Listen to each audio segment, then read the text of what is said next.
Welcome to the Mandcave, the only podcast hosted by two best friends with nothing in common except their names.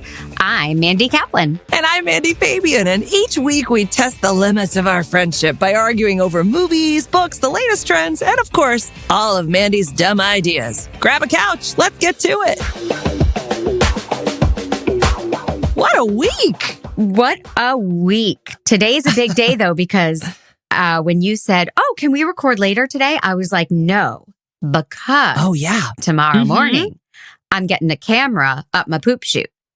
And today, I'm so happy for you. Thank you. I'll send you We've pictures. all wanted to know what's going on down there. Like we've all been really, there's a website, there's a blog about it actually. Of course. Yeah. A blog. What a quaint reference. So today's my day of drinking the stuff and essing my bees out. So I don't want to record later because it would sound a lot like, oh, wait, hold on. Oh, wait, hold on. Oh, wait, hold on.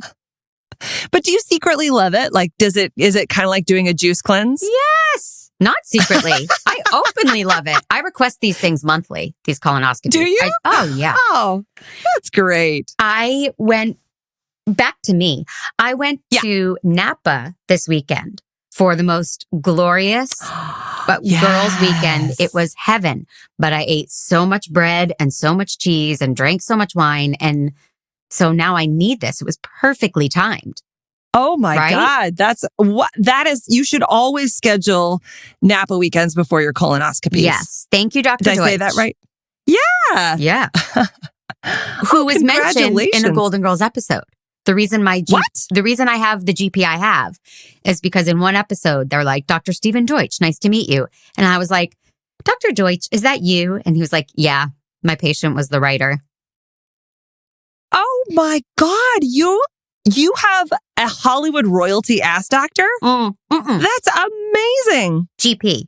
My ass doctor is just some nobody off the street. Oh, that's disappointing. Yeah. No award winning there. That's exciting. So your girls had a musical? Is this what No, they're constantly doing musicals up in but I'm going to see Fiddler. The big day is Wednesday. Yeah. Wednesday. Yep. Got the COVID tests because, you have to get the COVID test and you provide the proof of vaccination. And it's great. To be in the fantastic. Audience? Yes, to be in the audience. But it's very funny. They're like, it's a kid's performance. There are 7 children on the stage, and it is like you have to wear masks the whole time, and everybody has to provide proof of vaccination, and you have to provide a COVID test like 72 hours before the performance, whether you're on stage or in the audience. Like I said, kudos, but it's like more requirements than school, flying on airplanes. Like it is like, no, do not fuck with yada. Which, good for them. There are only 7 kids doing Fiddler?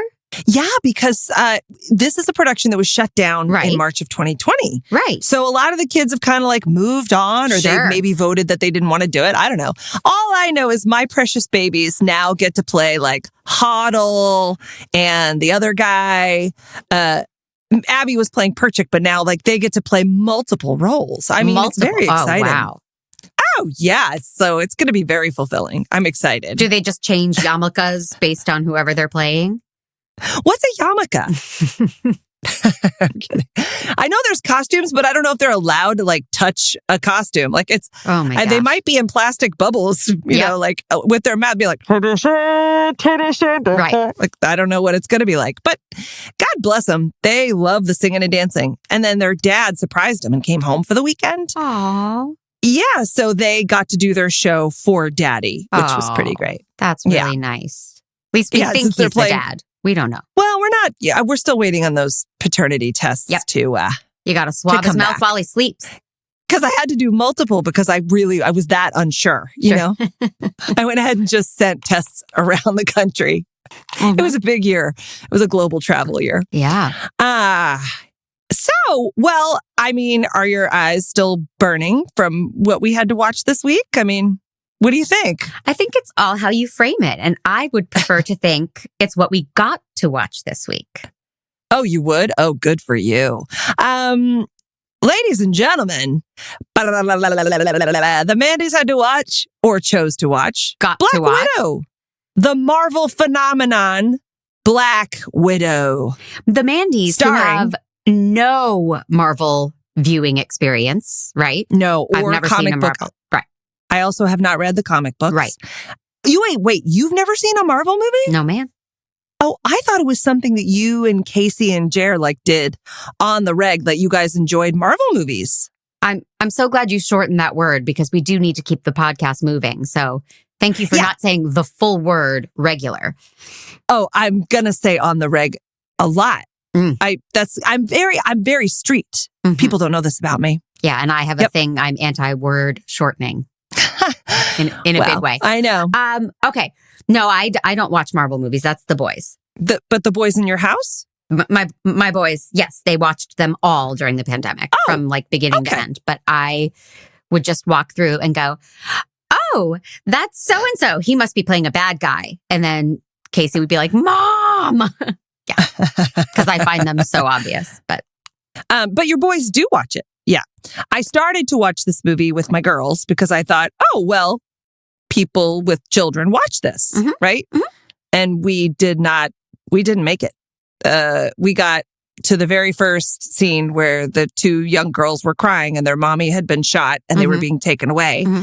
And my daughter looked at me and said, "I'm scared. I don't like this." Sure. And I was like, I totally don't blame you. And we had to shut it off. But I watched it on my own. Right. But then I had to turn to Patrick and go, "I'm scared. I don't like this." No, but I was a little bit like, God, this is a lot. I guess it's no different than Frozen, right? The parents dying in Frozen. All Disney movies have dead parents in the first 10 minutes. That's true. More guns, maybe. There are guns and dead parents. A lot more guns. Yeah. Except you knew she wasn't going to die because she's Rachel Weisz. Weisz. It definitely Weisz. Weisz. And therefore, we knew she would come back. And that's the type of thing that my boys get so mad at me when I say, because I'm like, you can tell by casting, and they would have been very upset. Casey watched it with me because he's a good child and cares about me and loves me. Yep. But he was like, "Mom, the opening is really sad, but don't worry." And I was like, okay. And I'm like, cute. I know she's not dead. And he's like, "How do you know that?" And I'm like, because she's Rachel Weisz. Yeah. English patient, Casey, what's wrong with you? I know, what a dick. Has he watched that yet? Jesus. We should make him watch that for our next podcast and then tell us what he thinks. Manchester by the Sea. How come I didn't think of that last week? One podcast too late. So was Casey excited? Was he like, "Ooh, Mom, you're going to enter into my Marvel universe"? Mm-hmm. And and he was very sweet. And he's like, "If you're lost," he kept pausing it. And he's like, "Do you understand that?" And I was like, "Nope." And I don't care.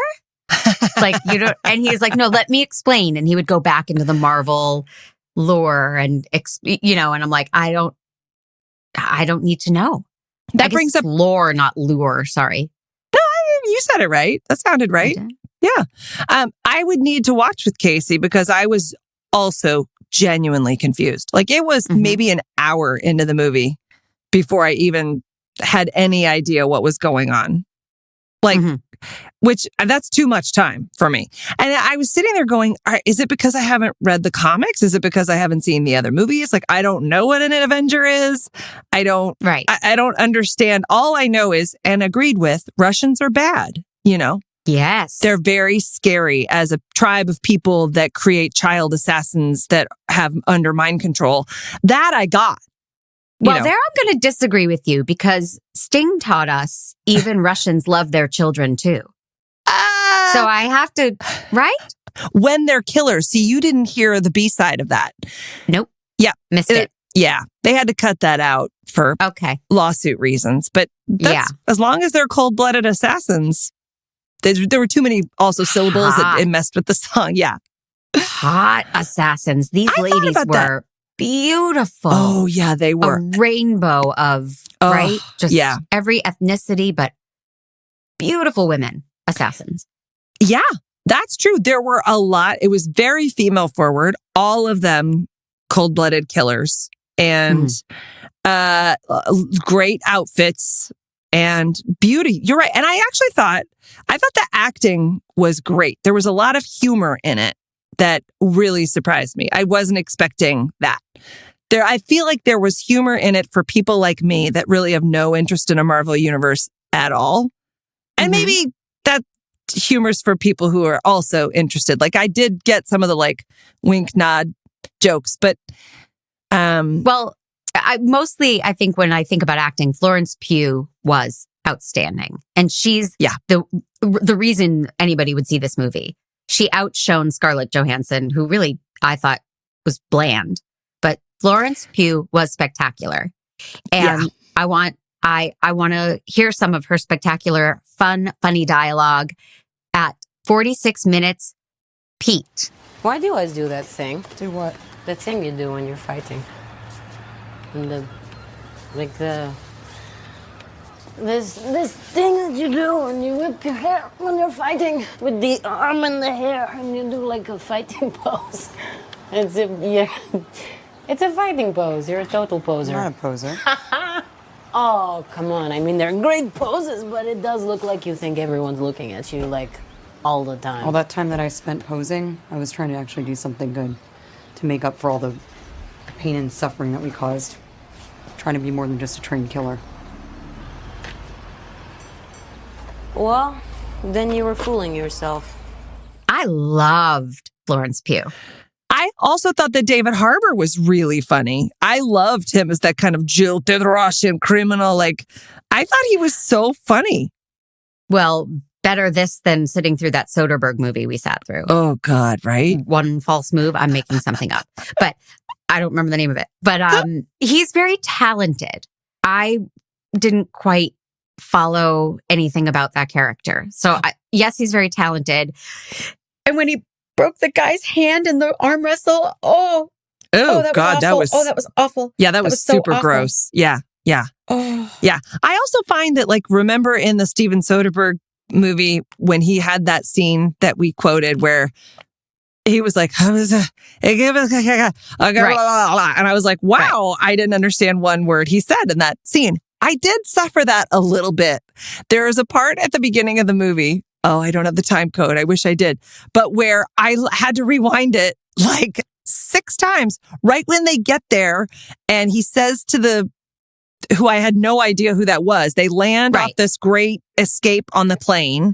And then he says to the guy, and then the guy's like, and I rewound it so many times because I'm like, I feel like this is important, telling me who he is and what's going on with these kids. And it was I just found it so confusing. And I thought, if I've read the comic books, I know what this is, right? There's some backstory. Is this the first Black Widow or are there other ones? No, this is the only movie about Black Widow, I think, but she's in Avengers movies. Like she appears in other things. Okay. But this was her origin story, I guess. I'm using phrases like origin story. What do I know? While we're talking about that opening sequence, that was very exciting. And I held my breath through the whole thing. Yep. And then the girl actresses, were they good? Those 2 little girls. So good. So good. Mm-hmm. So I had hoped that maybe I would like this movie. Yeah. Things didn't turn out that way. Then, so from the opening sequence into the credits, I don't know if Pete wants to play it, but there was that Nirvana cover over the opening credits. Oh, God, it's heartbreaking. So good. I loved it. I mean, I just thought it was fantastic. So, Pete, now I'm going to pressure you to play it. Do it, Pete. Do it. Don't look at me like that, Pete. So, jeez, he is so touchy these days. Salty. Yeah.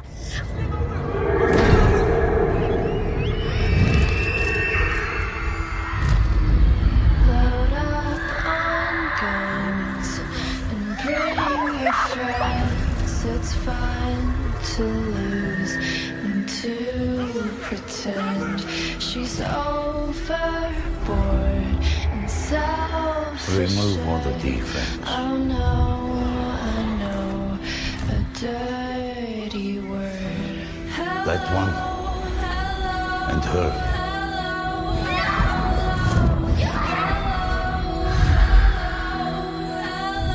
With the lights out. But I had high hopes because I love the opening sequence and then the credits with that fantastic cover. And then my hopes went down the drain after that.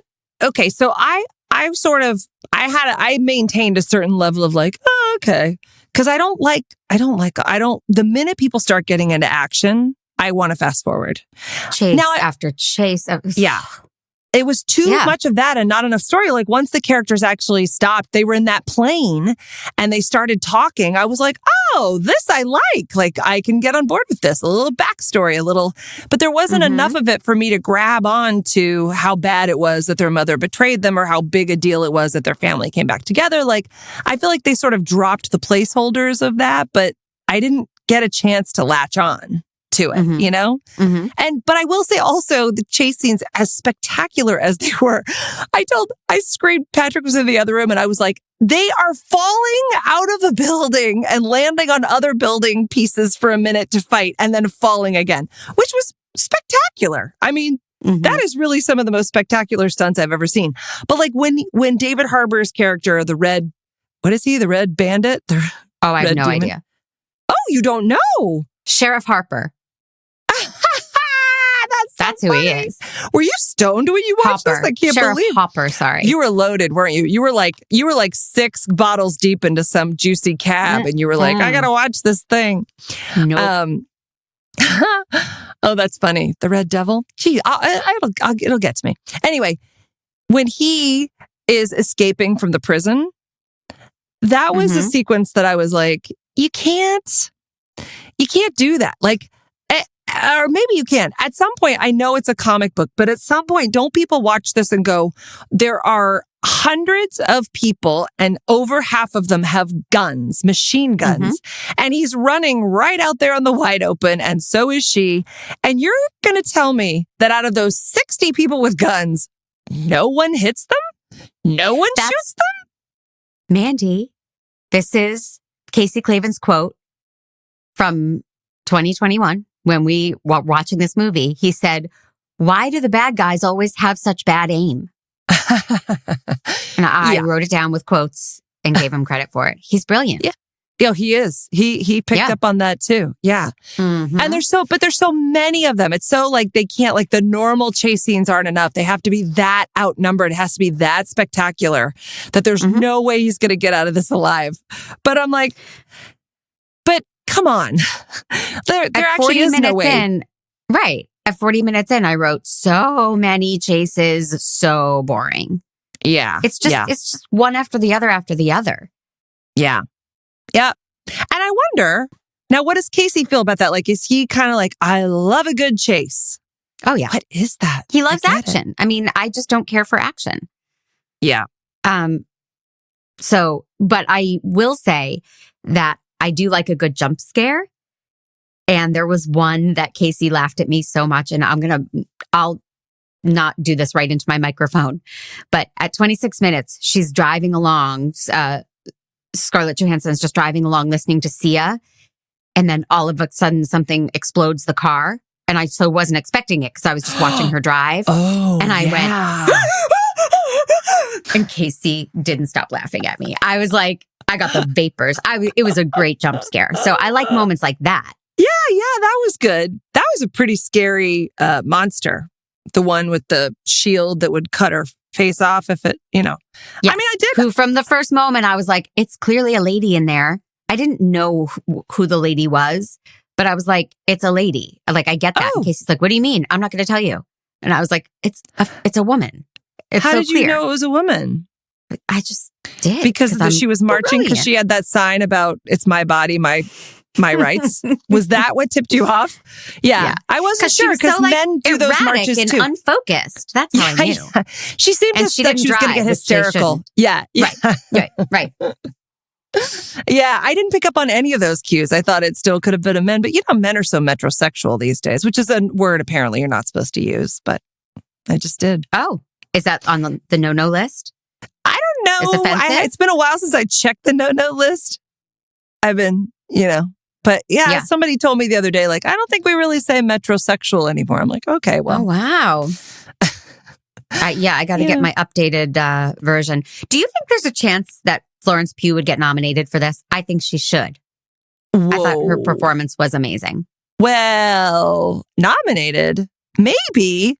She's really good, but I actually, well, Patrick commented on her accent. He didn't love her accent so much. He didn't. Oh, no. I thought she was perfect. I thought it was good. And if he listened to this podcast, he would have heard my flawless Russian accent and your flawless Russian accent, but he doesn't. Oh, no. Well, he will. He will. I mean, that's going to be our anniversary present this year. We're going to go to Hawaii and I'm going to make him listen to the podcast the whole time before. The whole thing. Yeah. Yep. The whole thing. Excellent. Yeah. Nice. Because that's love. That was one thing I will say is I kept noticing they are making the most of this. And Scarlett Johansson, isn't she kind of like that in all the movies? Like, isn't she's just sort of she's this sort of space that we all project on, right? Like she's the leading, no? Is she not? No, I mean, that movie about marriage with Adam Driver, she was excellent in that movie. Yeah, you're right. And then she was amazing in Jojo Rabbit. Like beautiful, lovely. So I know she's got talent. Yeah, I just don't think this is the place for her. Well, because she sort of just has to be, I mean, as a hero like that, aren't you supposed to just sort of be the one that everyone projects everything onto, right? Like, I mean, what could she have done differently? Because she seemed emotionally invested. And she was very like kind of cold and like an assassin who'd been through, like she looked like she was beleaguered in the beginning, like a tired hero. She was boring to me. Yeah. Like, beleaguered, tired, those aren't sexy, exciting superhero words. That's true. There were cool things in this movie. I don't want to say like it's bad and it's terrible. I understand why people might like this movie. Yeah. And there was a very cool thing at 1 hour and 30 minutes and 30 seconds. It's not a clip to play, but when they go to infiltrate the thing and then they peel their face off and it's the other one. Oh, that was crazy. Very cool. I did not see that coming. That was awesome. And that was like a wow moment, Yeah, that was really cool. I will agree with you. But I also didn't know what it was. I didn't know what was happening. And even when they flashed back and they were talking, like, it was super weird that I might be in a little bit of a brain fog, but I did not understand that they had switched identities. It took me a minute. It was a cool effect, though. Right. My favorite action movie is Face Off. I love that movie. Oh, that is a good one. Right? So this was like, oh, nice. It's like a Face-Off homage, even though it wasn't actually what they were doing. But yeah. My favorite one is All of Me with Steve Martin and Lily Tomlin, where they have to act in the bodies of the other person. Like, I would have liked to see a little more of that, that kind of action. Yeah, I sure do. I remember that movie fondly. Oh, God. Yeah, that was so great. We watched this because we're doing, right after we record this. Yeah. We are doing Comic News Insider. Yeah, with Jimmy Aquino. Jimmy Aquino. And I am excited because getting his perspective and the perspective of people who love Marvel and love superheroes and love action, I'm wondering if it doesn't like give us a new appreciation of this or if we can absolutely ruin his love and all the listeners' love of Marvel. I don't think should be our goal. Yeah, Take definitely to destroy. Yeah, but I think I get it. The thing that I get is if you feel this is going to be a super up thing to say, but like people feel scared in their lives, right? Life is scary and hard, and these people have hundreds and hundreds of bad guys and prison guards, and they have all this evil coming at them all the time. And they're the bravest and they always triumph. They go through, as just a simple, if you want to escape your life and escape you being scared of talking to your boss or, anything that you're scared of, which could be a gazillion things, you watch this movie and you imagine, what would I do, right? Isn't that what we all do when we watch movies? We go, what would if I was the Black Widow, how would I have responded to that situation? You obviously would have been more dynamic. I I got to tell you, Would have been more what musical, happened when the musical version of Black Widow. Right. And I was hanging out with Casey in the kitchen, and he was like, I can't believe you didn't like it.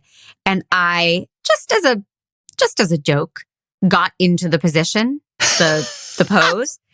And I'll tell you what happens when I try and do stuff like that. I strain a hammy. I'm out for the whole fourth quarter. It was like, whoa, I'm too old for this. Oh my God, that's funny. That happened. Oh God. See, I still think I could do it. You know, I haven't tried to assume the position. Although I did try to do gymnastics with Delilah yesterday, and like the more I was coaching her, the more I was like, I can still do a back handspring, right? I didn't try it. Please tell me you tried.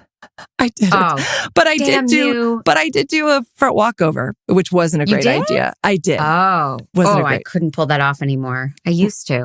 I get so dizzy. Right? Yeah. I can't even go on a swing anymore. Now this has just turned into like the old lady podcast. That's true. But I do have a question for you. No, I can still fuck like a cheerleader. Oh, speaking of cheerleaders, wait, no, I wanted the one part that I... Don't point at me. I'm sorry. Very, very rude. Listeners. Sorry. There was that moment too when the Black Widows are all there and they're doing their gun routines or whatever. They've been mind controlled, and they were like the LA Clipper girls. Yeah.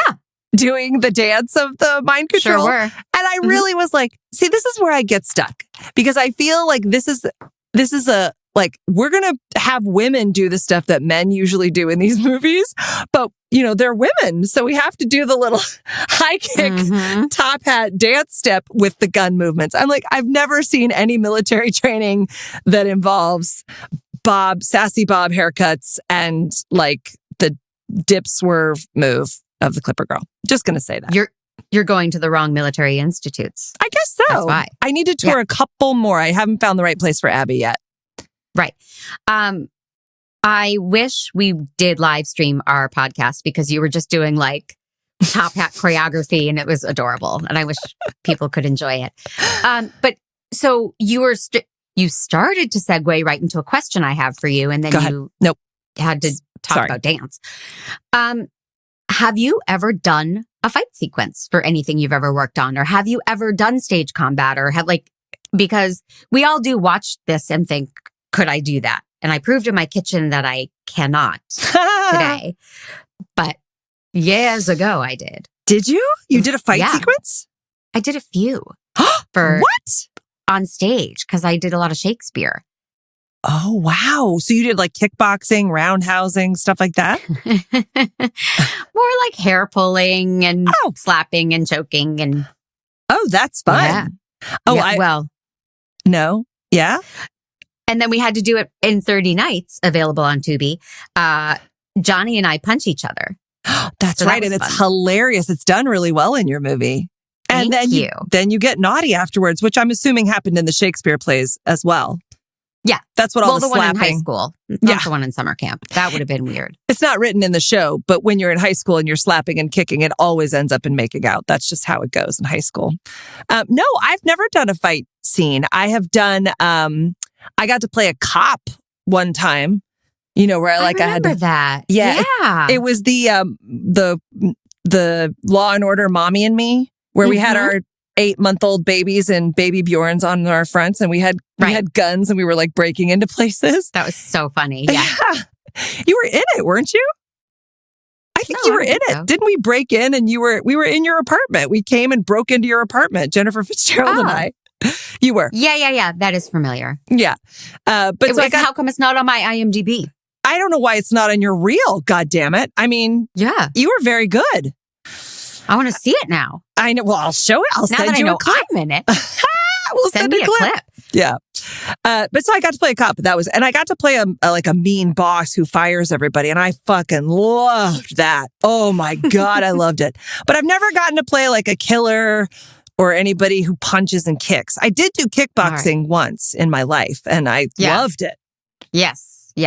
And I had to stop. Well, now we know the next thing we create has to involve you doing hand-to-hand combat in some way. Yeah, that's going to go over really well. I know it definitely. Yeah. Okay. All right. It's time. Yep. What do you got? How many man jobs? Oh, I mean, for what it is, I'm going to give it 3. I'll give it 3 man jobs. I should really give it 4 because for action movies, people love that stuff. And I bet if you read a couple comic books before you get in there, it's probably good. I don't know. Wow. I didn't like it. No, 3. I'm going to stick with 3. Yeah. I really didn't like it, but I really, really liked Florence Pugh, as you can tell. Yeah. So she gets a whole man job just Why don't for you herself. do a podcast with her? I'm going to try. That's a fantastic idea. So she gets a man job, and then I'll give one to the movie because I know people like it. And there were a couple of really cool, scary, fun moments. Yeah. So 2.5 man jobs for me. Uh-huh. And you love the arm wrestling thing. So that probably is the extra 5, right? Oh, yeah. God. Oh. Really got me. I know. It makes me, but it's like, it makes me Zack Snyder mad. Like, I get that everybody's got to push that envelope, but all I can think of is the millions and millions of people around the globe who are now watching somebody's arm get broken in half and are dead inside. And that's not I don't like it. I don't like it so much. No. Yeah. On that note. Yeah. We have a very important announcement. Oh, yes, we do. Stay tuned. Play it, Pete. Never quite made it to the popular table. Maybe because of your frizzy arm hair and overuse of obsession. Well, there's nothing wrong with frizzy arm hair, but were you picked last for team sports? Like a loser. Now there's help out there. It's called a Mandcave membership, and it will make you personally and professionally fulfilled. Just head over to truestory.fm/Mandcave. The most it'll cost you is $5 a month. As a member, you'll get early access to shows in your very own personal podcast feed, member bonus episodes, and a birthday message from one or both of the Mandys. And if you need a little more Mand love, you can go to tpublic.com and search for Mandcave swag, like tees, mugs, and totes. All Mandcave memberships and swag are for recreational use only and not intended to diagnose, cure, or treat any disease. Mandcave. Let's go places. It's game time. Oh, We're God. back, and it is game time. Oh, thank And this is God. a game with no points, no winners, Oh, fuck no it. losers. I'm out. I don't want to. I want to Okay. win. No, I'm kidding. I'm All kidding. right, I well, love we'll no. talk next week. No, it's my favorite kind of game. I am actually not competitive at all. I lie every time I say that. Okay. Okay. All right. If you could sleep with one superhero, Oh, yeah. who would it be and why? Oh, shit. Well, I don't know a lot of superheroes.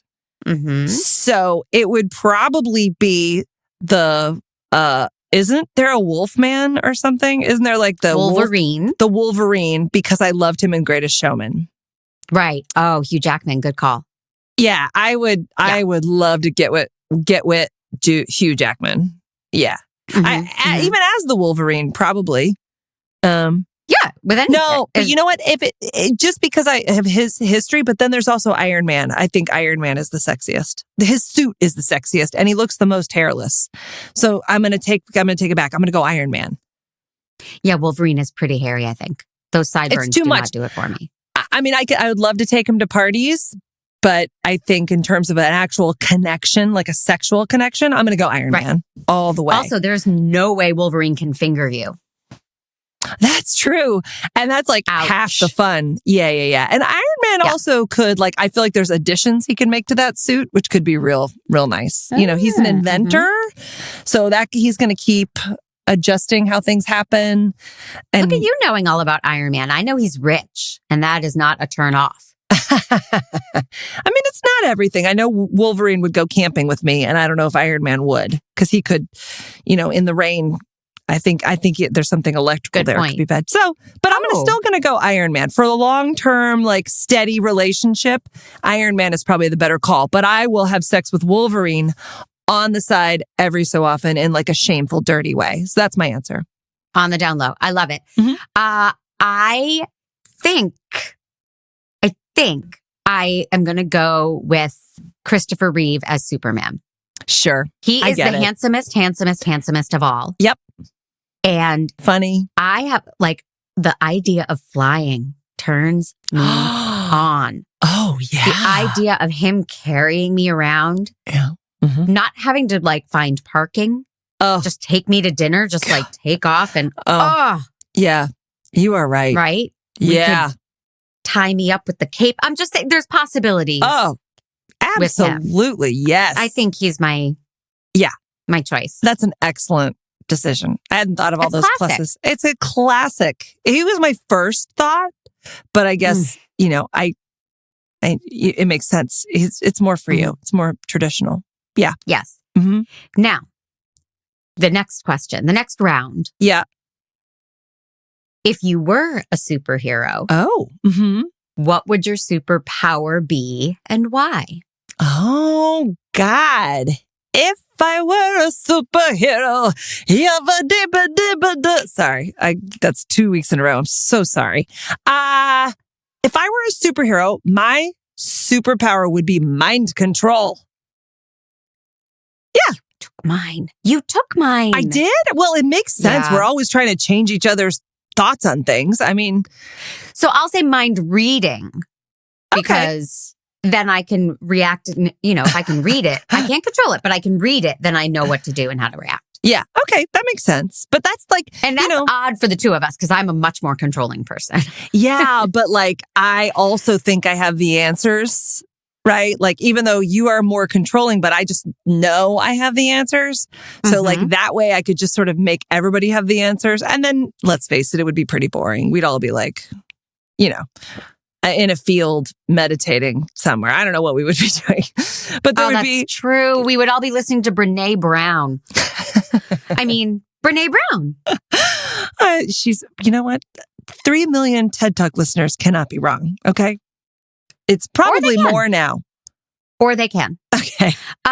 So we know your superpower is mind control. Yeah. What would your name be? Well, the first thing that came to mind was like Blaster. Blast from the past. I don't know. Blaster, like I would, it was the first thing that came to you judge my first instinct. I mean, I don't have like 30 minutes to ponder this, Right. But, if I'm a mind control, how about mand control? I was going to say, I'm going to be the mand reader. Yeah. There it is. And we obviously are like Batman versus Superman, right? Oh, Mand control versus mand reader. And were they enemies, Batman and Superman? Poster. Did that happen? Well, there was just a movie called that. I don't know. Oh. But there was a movie called that. So I can picture the poster for our movie. Okay. What would your costume be? Oh. Okay. For a mind reader, for a mind controller, geez, something sleek, thinning, slimming, black, with maybe like some sort of gingham on it, like just to sort of do a splash nod of gingham. Yeah, as a nod to my roots. Right, to your origin story. My text. Yes, exactly. Yep. Oh, actually, I mean, I would like to think that my superhero costume would be sleek and black, but really, let's face it, it would probably just be my overalls. Since my husband went and bought me like a third pair, which gave me great hope. I know, because I was like, well, this is great because I've been feeling guilty wearing overalls for all year. And now this is like permission to continue. He bought me a cute pair of overalls. I was like, you get me and you're okay with it. Should I just text him my sizes?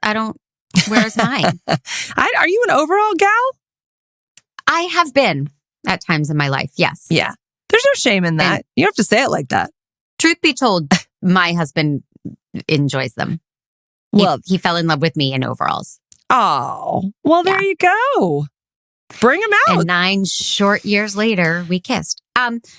Okay. My costume, I think, would be sexy librarian / Catholic schoolgirl for no other reason than I just know I rock that look.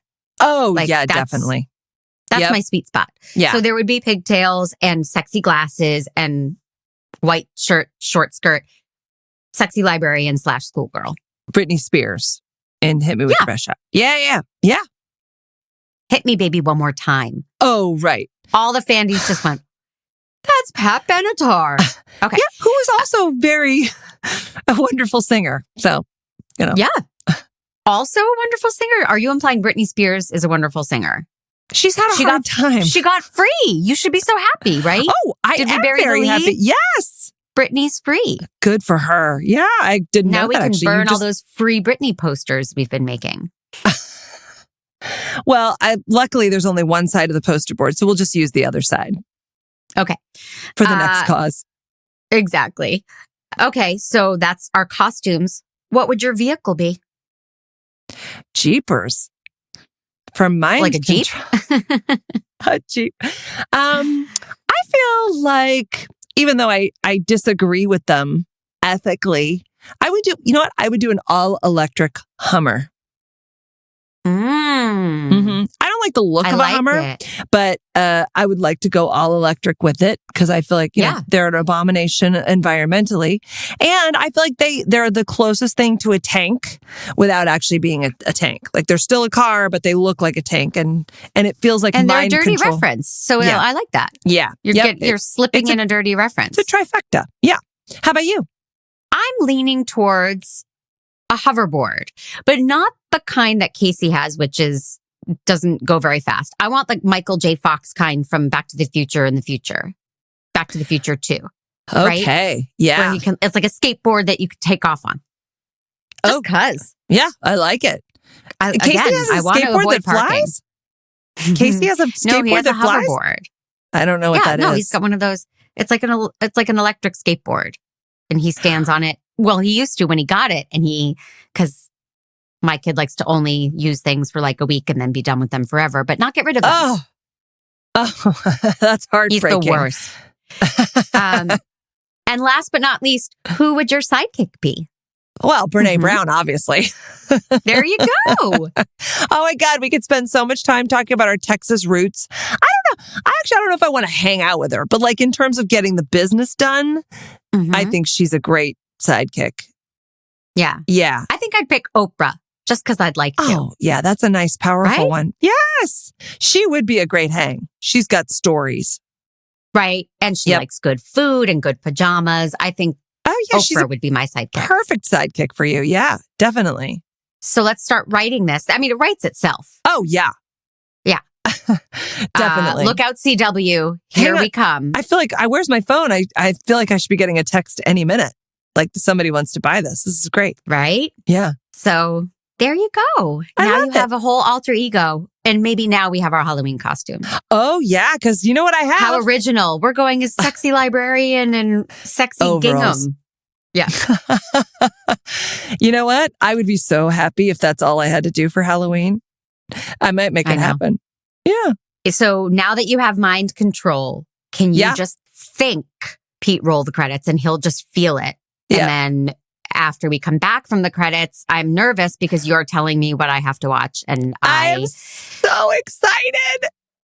And you have been cruel up till now. So I have. I've been very mean-spirited. And I want you to know that is not going to continue. The Mandcave is a production of True Story FM. Engineering by Pete Wright. Music by Ian Post. Find the show at truestory.fm/Mandcave. And if your podcast app allows ratings and reviews, please consider doing just that for our show. You are actually going to enjoy my selection. This is right up your alley. And I would bet that you've heard commercials for this podcast, but haven't actually taken the leap. I did it for you. This week, you are going to listen to a new podcast. It's on Apple and Wondery, and it's called Suspect. Oh, that is up my alley. It's totally up your alley. It is a true crime podcast. Thank you. Oh, yeah. And I got to say, now maybe I wasn't quite so sure the first couple episodes. I would suggest if you have time getting past maybe the first couple episodes. There were a couple in the beginning that were a little wobbly, like I wasn't sure. Okay. But I got to tell you, the story totally delivers. It's about... Great. You'll hear it in the trailer. Oh, don't tell you anything? Really? No, don't tell me anything because I have to listen, so I might as well just dive in. Yeah.